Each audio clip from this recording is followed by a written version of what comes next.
here before. Look you in the eye, felt like an angel. Your skin made me cry. Flow like a feather in a beautiful world. Wish I was special. You're so freaking special. But I'm a creep. I'm a weirdo. What the hell am I doing here? I don't belong here. You taking requests because I would love to hear some Wonderwall right now. Anyways, that was Creep. And if you've seen the movie, you should know, just as the intro to our video, it is the intro to Guardians of the Galaxy Volume 3, which we'll be talking about this week. I'll start off. It has been a very long time since I've seen both Volume 1 and Volume 2. But I have a hard time saying that this one wasn't better than either of those. I think this one could possibly be considered the best Guardians of the Galaxy movie. I think the first one probably has the bigger impact because of the intro to a lot of them. But this one, we didn't have to go through all of the character development or an introduction to all the characters. We already knew the characters. I thought this one was incredible. I thought the soundtrack hit, as always, absolutely amazing. Really hit you in the spot with basically the whole thing being about Rocket. I'm having a hard time remembering specifics about the movie. First F-bomb in a Marvel Cinematic Universe movie, and I thought it was placed perfectly. I don't know where else they would have put it. Either way, I thought it was really good. Best Marvel movie we've seen in a very, very long time. Even if you consider it the worst out of the three Guardians, still, I think the best Marvel movie that's been put out in quite a bit. Acting was all good. The story was good. Didn't feel like it dragged on. Didn't feel like it was too short. I didn't feel like we were losing any of the plot because of the action. I didn't think it was too far out there. Thought it was real good. And y'all are gonna have to remind me about what happened with Gamora, because I don't remember. That was in the Infinity War. Yeah, movie, right? that's mostly Endgame. So she's brought back in Endgame, but it's the 2014 version of her, so it's before Guardians. Explain. Remind me. Did Thanos? So when everybody Thanos beat her? in Infinity War, the Gamora that we know dies, and in Endgame, She was thrown off the cliff. Yeah, That's right. Yeah. Was that And the what did it cost? Yeah. Yeah. Yes, that one. So Okay. And so this is the version before Guardians of the Galaxy ever even happened. And then can you remind me about the bringing back part? The bringing back. Okay. Oh, that was when they went to steal the Infinity Stone. When they went back in time to go get the Infinity Stones, because Thanos destroyed the stones, so that way they couldn't be used anymore to reverse what he did. They went back in time to get back those Infinity Stones, so that way they can then be used to fix everything. When they did that, they retroactively got Thanos' whole crew also back in their timeline as well. And so that's where that Gamora comes from. Gotcha. Now, why she didn't get sent back? With the rest of Thanos' crew? Doesn't really explain why, but that does happen. Okay. Everybody Not jogging else memory, is sent but back. I'll take your word for it. I did like this film. It is, I think, probably the only Marvel film besides No Way Home that I've enjoyed. I'm sorry, only Marvel film? Since Like phase from 3? the phase 4. Okay, thank you. Okay. I was like, huh? I was like, okay. okay. Iron Man 1. That's taking a lot. Through all the movies. I was trying to think through all the movies after the end of phase 3 that I watched. I got you now. So I was trying to make sure like I wasn't missing any of them, and I wasn't. So besides No Way Home, this is one of the few MCU movies I've enjoyed from the Phase 4, Phase 5 thing. And this is probably the only movie I really cared about watching after Endgame sort of happened. There's a few things I had problems with, but overall, I enjoyed the film. Didn't find a point in Gamora being there. Just didn't really care for her character being there. I didn't think it was necessary. I think it was okay because she really didn't play a crucial role. She was just kind of there, and I thought it was added some fun gags. True, but also like there was no point for a character being there other than for us to say bye to the actress who was playing it. It was just a finale. That was it. Most of the characters had some sort of purpose. Hers was basically non-existent. I liked the goodbye. I liked the goodbye for a lot of these characters. I liked the High Evolutionary. I didn't know how much I was going to enjoy it. Usually race changing is a red flag to some extent as to how they're going to portray the character, but they didn't like put that up front as something that it's racist if you don't like this film. So that kind of gave me a little bit more hope for it. I didn't even know that they did that. I had never heard of that character before. Yeah. So also, I love the dog cam. Well, yeah. I'm sitting on the floor and I'm next to her bed, and she decided not to sit. Yeah, pretty much. Usually, that's a good sign of like the disrespect towards what they're doing, the source material. And this one, I didn't get that, so it's kind of it was still good. So, and I liked how he portrayed the High Evolutionary. Don't know the actor's name. I liked a lot of the stuff, like Star-Lord. I think the only thing I really didn't care for that much was Adam Warlock, ironically enough. Just because Adam Warlock, for people who don't know comic book wise, Adam Warlock is the main character for Infinity Gauntlet, Infinity War, Infinity Crusade, the whole Infinity Saga, basically. And he got cut from that. So you never really get to see him utilized that much in this. And even then, you really don't get to see Adam Warlock. It's mostly just a whiny sort of adult man that doesn't quite know what to do without some guidance. One thing I will say that they did okay with explaining that is that they took him out of the pod too early. So they did explain why his character's like that. So I will give them credit for that. I will also give them credit for that, but what I don't like is that they decided to wait this long to bring him in.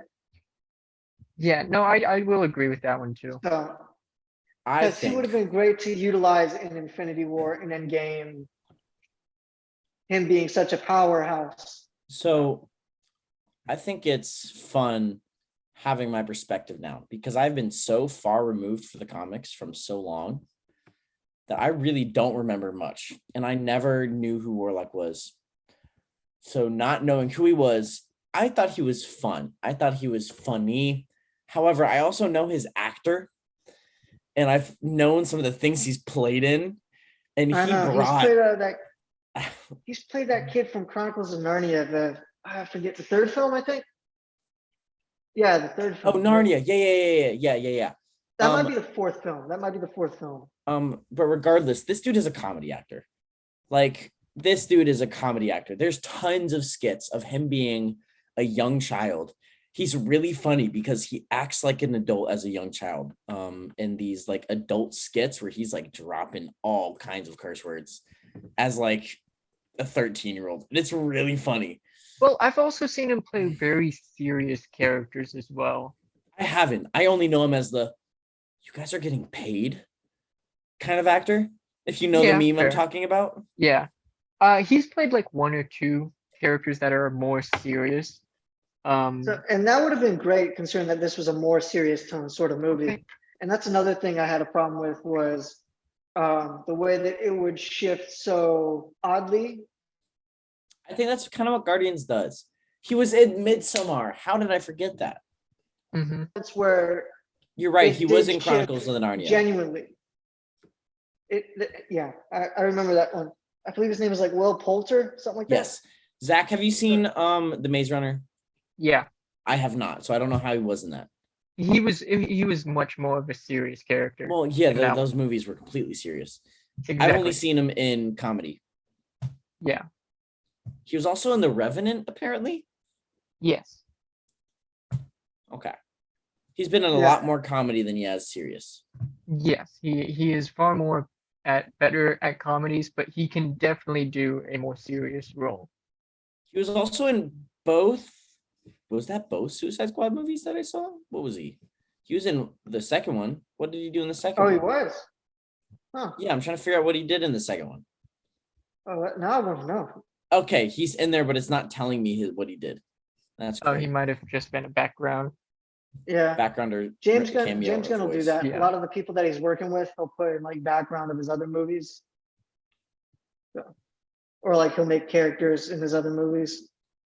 I can't find it. This is frustrating. Can't feel my legs. But yeah, I wish it would have stayed either more serious tone as a movie or made all those comedy things not so forced. Because the one that didn't seem as forced to me was the one where Nebula was trying to open up the car door. That one didn't seem as forced. It felt like a genuine, like funny moment in a serious time. That was other so ones just, good. Whereas other ones just felt like forced comedy in some Oh, areas. by the way, speaking of the Nebula opening the car door being the first F-bomb, that wasn't in the script. And yeah, no, that was all Chris Pratt and Karen Gillian, I think, is her name. yep, Karen Gillian. I love Karen Gillian. I know she's such a great actress. I thought you liked anyways. Florence Pugh. Anyways, I think Karen Gillian's better, in my opinion. Perfectly honest. I'm sorry, Andrew, but it's the accent for me. delete my phone number. All right, 100%. Basically, in an interview, Chris Pratt was saying that like they swear and they've tried to get an F-bomb in these movies for a long time. And a lot of time, and it happens in all these scenes constantly, where the actors throw it in and they don't keep it in the movie. And essentially, when an actor throws it in, it means like, I'm tired of the scene. I want to move on. But for some reason, they just kept it in this one, and I'm quite glad they did, because I think that was the perfect scene. It was just a throwaway scene, and it fit perfectly. Yeah. Just get in the car. It Yeah. did. It did. I don't have much against it. A lot of people have been getting, there was a small fad of people getting tattoos right after this movie came out of Rocket's numbers, but they were getting it like right here, I do or remember like on that. their ankle, and everyone on the internet blew up on them going, you can't do that. You can't get numbers in black ink on your wrist. Stop it. And then it quickly got shut down. But oh my goodness. A+ I was to soundtrack. say on it, soundtrack was phenomenal. Also, hold on. Let's talk about that. We're not done with Chris Pratt or the Guardians. Yeah, so from what I actually read up on this was Chris Pratt said he would return only if they respected like what James Gunn had done before. So to me that could mean either way. And especially the way if the MCU keeps going on the way it is now, he's probably not ever returning. But if it ever does turn course, he seems like he's open to come back. I think, like it was in the after credits. We had a Star-Lord will return. That's Marvel trying to like get fans to push for it, not so much Chris Pratt giving the okay, all clear, from what I've seen. Yeah, because I Gotcha. think his contract is over, Yeah, I believe. and he has said he will return it's a big if. So, and the MCU really hasn't been doing anything that if entails. So it's kind of up in the air. Another like small tidbit I don't really care for, but it was there. Cosmo also got sex changed from being a boy dog to a girl dog. And honestly, I don't care to some extent, but also it's like, it's just a voice actor. So I don't really care. I didn't even know who Cosmo was until you said dog. Well, the character is relatively new. I think 2008, I believe. I think if I they know tried that to go with the same vibe, we would get kind of a whatever the dog's name was from Up. We would get that sort of energy if they tried to keep with the same energy with the voice acting. Yeah, but I think it might have been more funny, more hilarious in that aspect. I mean, honestly, really the only aspect you had was between those two characters going between good dog and bad dog. It could have Overall, been more funny, could have not been. I don't know, but overall, I think the story is It's pretty up good, in the air. especially because we really didn't have anything leading into this. We didn't. It's kind of same thing with Guardians 2. We just had Yeah, nothing it's to a work off on standalone. from the previous movie, and I think they managed that pretty well with coming up with a story of where to make it. And I thought it was good. yeah, I liked the little pet animal. It's probably an unnecessary detail, but I thought it was a little fun thing, especially with how they were playing Warlock. yeah. Overall, none of us, I don't know if any of us has given it ratings. I'd say it's a good, I think the highest I could give it was an 8. I'd probably also give it an 8. It's I'd probably put it on par with the second one. I still think the first one's like a 9. I think this one's on par with the second one. The second one, they kind of overdid it with the comedy. I but still think had a it good goes plot. And first, this one, third, I second. think- Yeah. Because the second didn't have as much of the other characters as I wished. Yeah, It was very second one- Star-Lord heavy with his dad. Yeah, I'll be perfectly honest. I forget most not- of what the second one is. the second one wasn't completely that, as there was also moments with Gamora and Nebula sort of creating that sister bond that you get to see in Infinity War and Endgame. Yeah. To So, me, I just mean- the second one was probably out of the three the least impactful movie. Yeah, Yeah, because mainly it gave the man undoes- god powers and then took him away in 2 hours with a 2-hour span. Yeah, but there's gotta, I would think there's still something that he would have because of that, because he's still part celestial. I feel like, yeah, I do Like, feel like he that. might not have like those powers anymore because I hope that comes the out main eventually. celestial doesn't. But it's also a thing that they didn't bring him up at all. So that would have been good to see them try to bring him up, or him like try to be figuring out like what exactly he still has from his like father ego.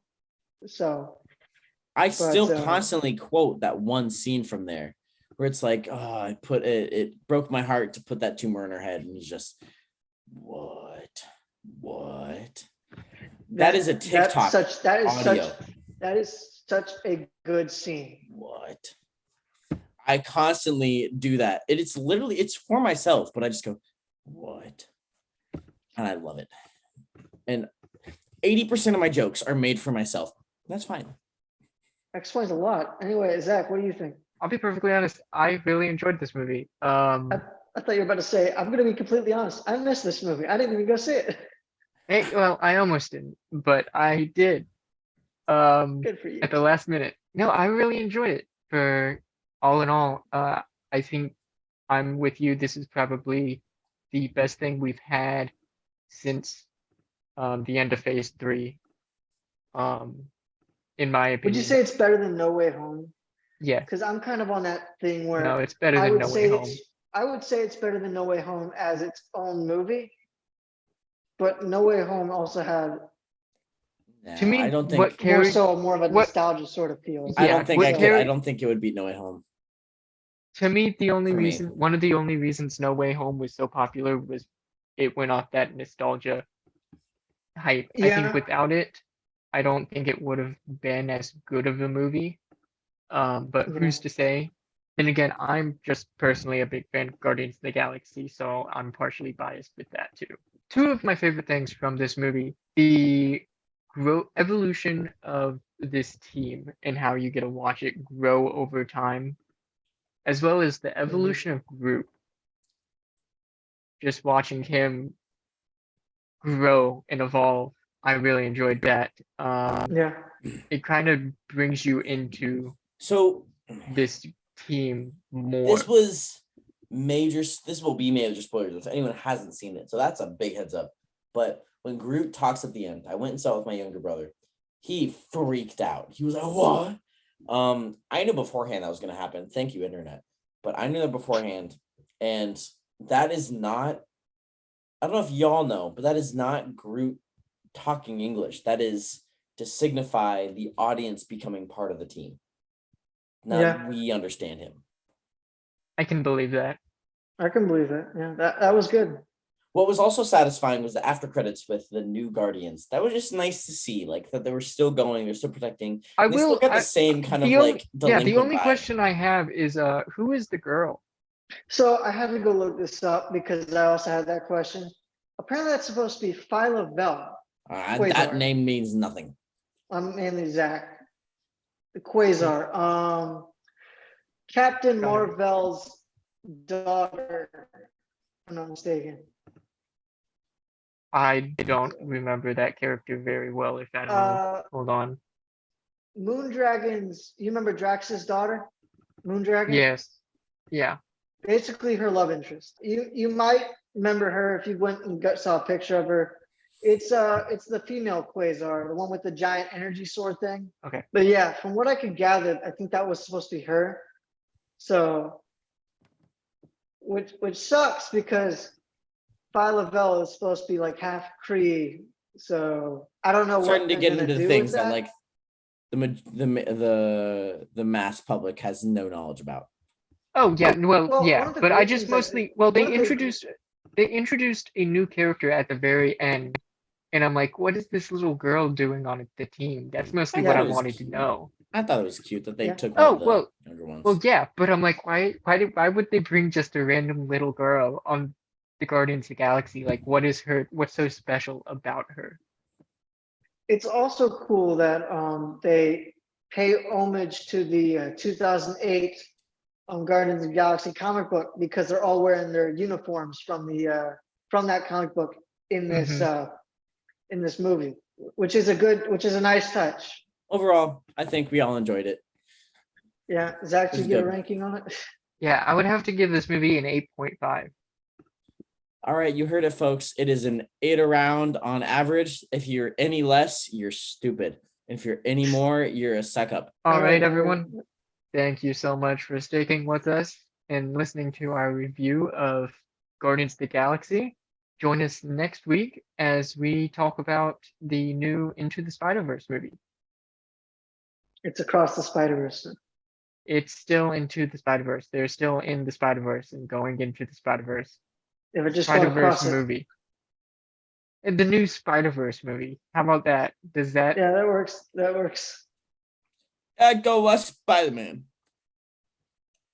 Who's that guy? Just insert the pointing Spider-Man. All right, that's the end. Goodbye.